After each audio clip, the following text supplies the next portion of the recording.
Menteri Perindustrian Agus Gumiwang Kartasasmita mencatat sektor industri manufaktur Indonesia terus menunjukkan kinerja yang positif sebagai penggerak utama perekonomian nasional.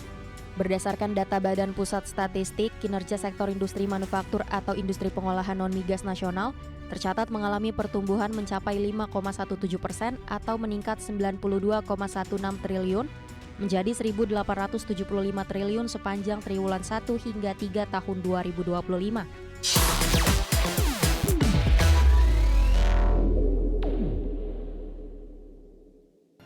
Pemirsa, Kementerian Perindustrian mencatat pertumbuhan industri manufaktur mencapai 5,17% lebih tinggi dari pertumbuhan ekonomi nasional yang mencapai 5,01%. Capaian tersebut sejalan dengan optimisme pelaku usaha industri yang masih terjaga, tercermin dari indeks kepercayaan industri di level 54,12.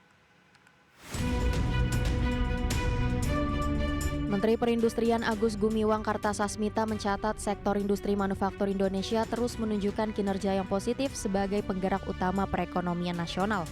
Berdasarkan data Badan Pusat Statistik, kinerja sektor industri manufaktur atau industri pengolahan non-migas nasional tercatat mengalami pertumbuhan mencapai 5,17% atau meningkat 92,16 triliun menjadi 1.875 triliun sepanjang triwulan 1 hingga 3 tahun 2025. Angka pertumbuhan ini lebih tinggi dari pertumbuhan ekonomi Indonesia yang mencapai 5,01%.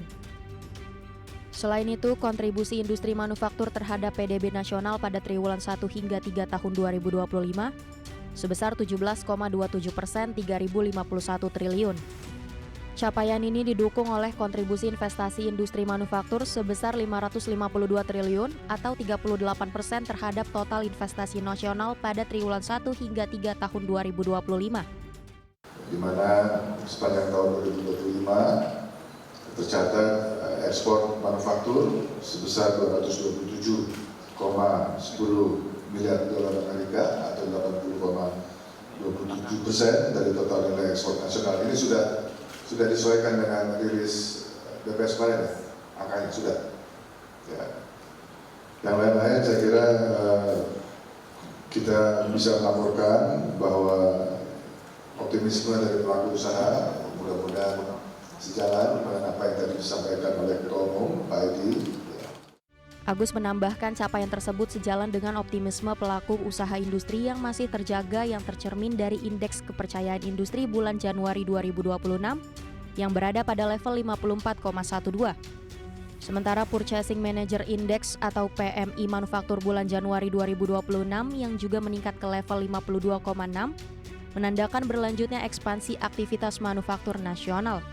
Dari Jakarta, Ade Firmansyah, IDX Channel. Pemirsa, Presiden Prabowo Subianto menegur secara terbuka jajaran pemerintah daerah Bali termasuk gubernur dan para bupati terkait persoalan sampah yang dinilai sudah mencemari lingkungan dan mengancam keberlanjutan pariwisata nasional. Presiden menegaskan bahwa persoalan sampah tidak bisa dibiarkan berlarut-larut dan tidak dapat diselesaikan dengan saling menyalahkan, melainkan harus dihadapi dengan kerja nyata dan kepemimpinan yang tegas. Presiden menyoroti secara khusus kondisi pantai-pantai di Bali yang dinilai telah mencoreng citra pariwisata Indonesia. Presiden mengungkapkan bahwa dirinya menerima langsung keluhan dari tokoh-tokoh luar negeri mengenai kondisi Bali yang makin kotor. Presiden menyampaikan bahwa pariwisata merupakan sektor yang paling cepat menciptakan lapangan kerja dan menyerap tenaga kerja dalam jumlah besar. Namun sektor tersebut tidak akan bertahan apabila lingkungan, khususnya destinasi wisata unggulan seperti Bali dibiarkan kumuh dan kotor.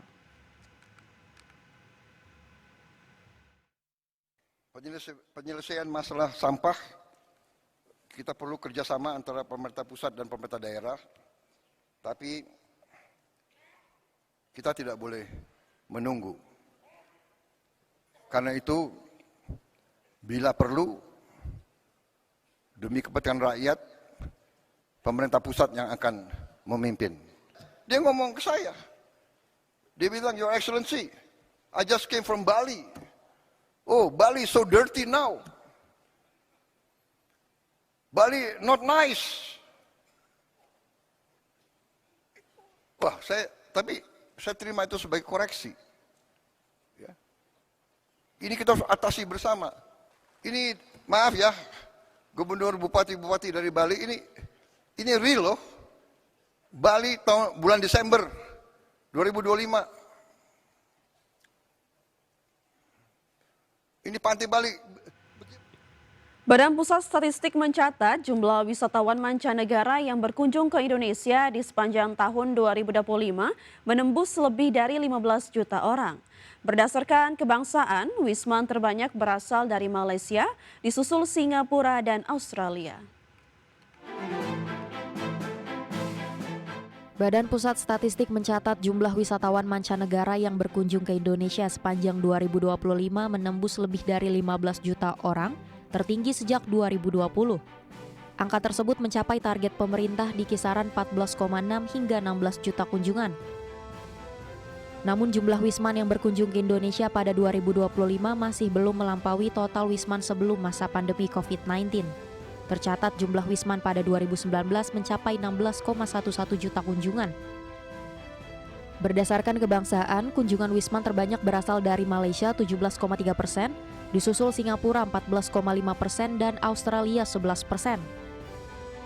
Adapun wisman yang paling banyak masuk ke Indonesia melalui Bandara I Gusti Ngurah Rai Bali, terutama didominasi wisman berkebangsaan Australia. Sementara itu, data jumlah kunjungan wisatawan Nusantara atau wisatawan domestik menunjukkan capaian signifikan. Pada 2025, jumlah wisatawan Nusantara mencapai 1,2 miliar perjalanan atau meningkat 17,55% dibandingkan tahun 2024. Tim Liputan IDX Channel. Kita ke informasi pertama pemirsa, Indonesia dan Slovakia sepakat memperkuat hubungan bilateral dengan memfokuskan kerjasama pada sejumlah prioritas strategis yang konkret dan dapat diimplementasikan seiring dibukanya peluang peningkatan hubungan kedua negara menjadi kemitraan strategis. Kesepakatan tersebut mengemuka dalam pertemuan bilateral antara Menteri Luar Negeri Indonesia Sugiono dan Menteri Luar Negeri Slovakia Juraj Blanar. Sugiono menyebut pertemuannya dengan Juraj Blanar menegaskan kuatnya hubungan bilateral antara Indonesia dan Slovakia, sekaligus membuka babak baru kerjasama yang lebih terarah. Kedua negara juga sepakat untuk mempersempit ruang lingkup kerjasama ke dalam sejumlah prioritas yang bersifat actionable dan implementable.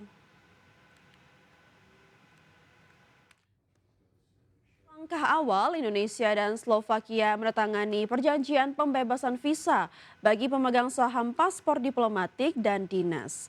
Sugiono menilai kesepakatan ini menjadi fondasi bagi pendalaman kerjasama di berbagai sektor.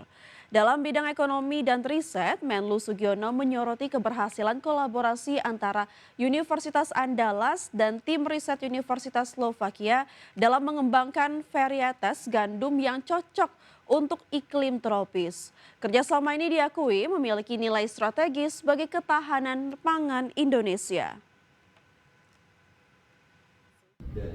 Actionable, implementable, and I think the signing that we just did was the